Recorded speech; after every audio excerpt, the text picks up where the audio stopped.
Bismillahirrahmanirrahim. Assalamualaikum warahmatullahi wabarakatuh. Alhamdulillahi nahmaduhu wa nasta'inuhu wa nastaghfiruh wa na'udzu billahi min syururi anfusina wa min sayyiati a'malina may yahdihillahu fala mudilla lahu wa may yudlil fala hadiya lahu. Asyhadu an la ilaha illallah wahdahu la syarika lah wa asyhadu anna Muhammadan abduhu wa rasuluhu amma ba'd. Segala puji bagi Allah yang telah memberikan kita kesempatan untuk sama-sama mendengarkan tausiah yang insya-Allah bermanfaat untuk kita semua. Semoga kita senantiasa dalam keadaan sehat dan penuh keberkahan hidup. Salawat dan salam senantiasa kita haturkan ke suri dan umat Nabi besar Muhammad sallallahu alaihi wasallam, keluarga, sahabat dan seluruh umatnya yang senantiasa istiqamah di jalan kebenaran. Ayo ikhwah, para pendengar yang dimuliakan Allah, pada kesempatan yang mulia ini izinkanlah saya menyampaikan sebuah tema yang sangat amat penting untuk kehidupan kita sehari-hari, yaitu tentang keteladanan Abu Dzar Al-Ghifari di dalam kehidupan modern. Abu Dzar Al-Ghifari adalah salah satu sahabat Rasulullah SAW yang dikenal dengan keteguhan, kejujuran dan ketakwaannya kepada Allah Subhanahu wa taala. Beliau adalah sosok yang tidak hanya dikenal sebagai pejuang dakwah, tetapi juga sebagai pembela keadilan, pengkritik penguasa zalim, dan simbol kehidupan sederhana. Nah, di tengah kehidupan modern yang penuh dengan kemewahan, ketidakadilan, dan kerakusan, kisah Abu Dzar Al-Ghifari hendaknya menjadikan cermin nilai-nilai luhur Islam yang patut kita teladani. Ayo ikhwah, para pendengar yang dimuliakan Allah Subhanahu wa taala. Abu Dzar berasal daripada suku Ghifar, sebuah suku yang terkenal keras dan sering terlibat di dalam perampokan. Namun ketika ia mendengar tentang kemunculan seorang nabi yang membawa ajaran tauhid, ia langsung pergi ke Mekah untuk mencari kebenaran. Setelah bertemu Rasulullah SAW, Abu Dzar langsung menerima Islam tanpa ragu. Keberanian Abu Dzar ini tampak ketika ia memproklamirkan keislamannya di depan Ka'bah. Orang-orang Quraisy marah dan memukilinya hingga terluka parah. Namun hal itu tidak menyurutkan semangatnya untuk tetap menyampaikan sebuah kebenaran. Baginda Rasulullah kemudian menasihatinya untuk kembali kepada kaumnya agar ia dapat berdakwah dengan lebih efektif. Dari peristiwa ini kita belajar bahwa keberanian di dalam menyampaikan kebenaran adalah bagian daripada keimanan. Namun keberanian itu haruslah disertai dengan kebijaksanaan, sebagaimana yang dicontohkan oleh baginda Rasulullah SAW di dalam menasihati Abu Dzar. Ayul ikhwah yang dimuliakan Allah Subhanahu wa taala. Suatu hari Abu Dzar meminta kepada baginda Rasul untuk diangkat menjadi seorang pemimpin. Maka Rasul pun menolak permintaan tersebut dengan penuh hikmah dan memberikan nasihat yang mendalam. Ya Abu Dzar, innaka dha'if wa innaha amanah wa innaha yaumal qiyamati khizyun wa nadamah illa man akhadhaha bihaqqiha wa adda alladhi alaihi fiha. Wahai Abu Dzar, sesungguhnya engkau adalah seorang yang lemah, sedangkan kepemimpinan itu adalah amanah, dan pada hari kiamat ia akan menjadi penyesalan dan kehinaan kecuali bagi orang yang mengambilnya dengan haknya dan melaksanakannya dengan sebaik mungkin. Ayol ikhwah, nasihat ini menunjukkan bahwa kepemimpinan adalah tanggung jawab yang besar yang tidak boleh diambil karena ambisi ataupun kehormatan.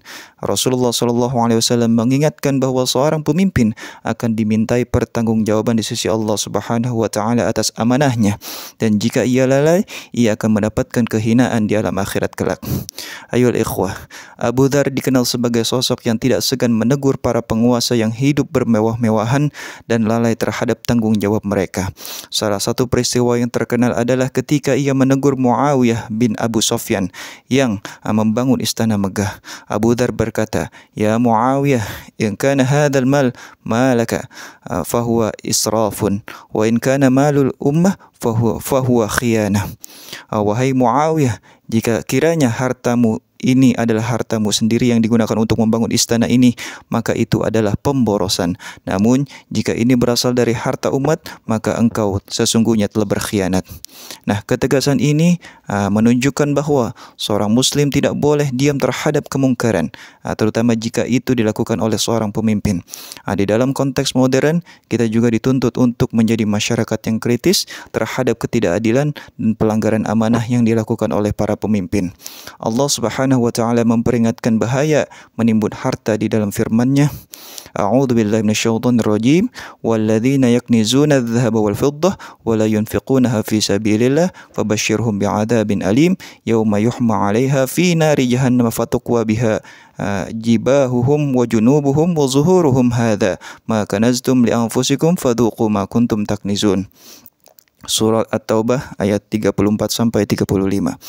Dan sesungguhnya orang-orang yang menyimpan emas dan perak serta tidak menafkahkannya di jalan Allah, maka beritahukanlah kepada mereka bahwa mereka akan mendapatkan azab yang pedih pada hari dipanaskan emas dan perak itu dalam neraka jahanam. Lalu disetrika dahi mereka, rusuk dan punggung mereka, seraya dikatakan, inilah harta bendamu yang kamu simpan untuk dirimu sendiri, maka rasakanlah akibat daripada apa yang kamu simpan itu. Ayol ikhwah yang dimuliakan Allah Subhanahu wa taala. Abu Dzar adalah contoh teladan di dalam hidup zuhud dan juga sederhana. Beliau pernah berkata, yakfi minad dunya khubzun wa syurbah ma'in wa zillun yu'wik. Artinya, cukuplah dari dunia ini sepotong roti, seteguk air, dan naungan yang dapat melindungimu. Ayol ikhwah, dalam kehidupan modern yang penuh dengan godaan materialisme, nasihat Abu Dzar ini menjadi pengingat bahwa kebahagiaan sejati bukanlah pada kemewahan, melainkan pada ridha Allah Subhanahu wa taala dan kecukupan yang berkah. Rasul pun pernah mengingatkan Abu Dzar, ya Aba Dzar, innaka mar'un dha'if wa innaka sata'ishu wahdak wa tamutu wahdak wa tub'atsu wahdak. Wahai Abu Dzar, sesungguhnya engkau adalah seorang yang lemah, engkau akan hidup sendirian, mati sendirian, dan dibangkitkan sendirian.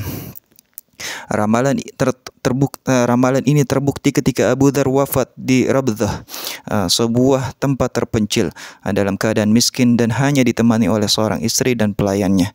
Kesendirian Abu Dzar adalah simbol keistiqomahan di dalam memegang prinsip Islam meski harus terasing daripada manusia. Ayol ikhwah, kisah Abu Dzar Al-Ghifari adalah cerminan nilai-nilai Islam yang abadi, dari keberaniannya di dalam menyuarakan kebenaran, kesederhanaannya di dalam hidup, hingga keteguhannya di dalam memegang prinsip Islam. Kita dianjarkan untuk menjadi seorang muslim yang sejati. Marilah kita jadikan keteladanan Abu Dzar sebagai inspirasi untuk menghadapi tantangan zaman. Jadilah masyarakat yang kritis terhadap ketidakadilan, hidup sederhana dan selalu berorientasi pada akhirat.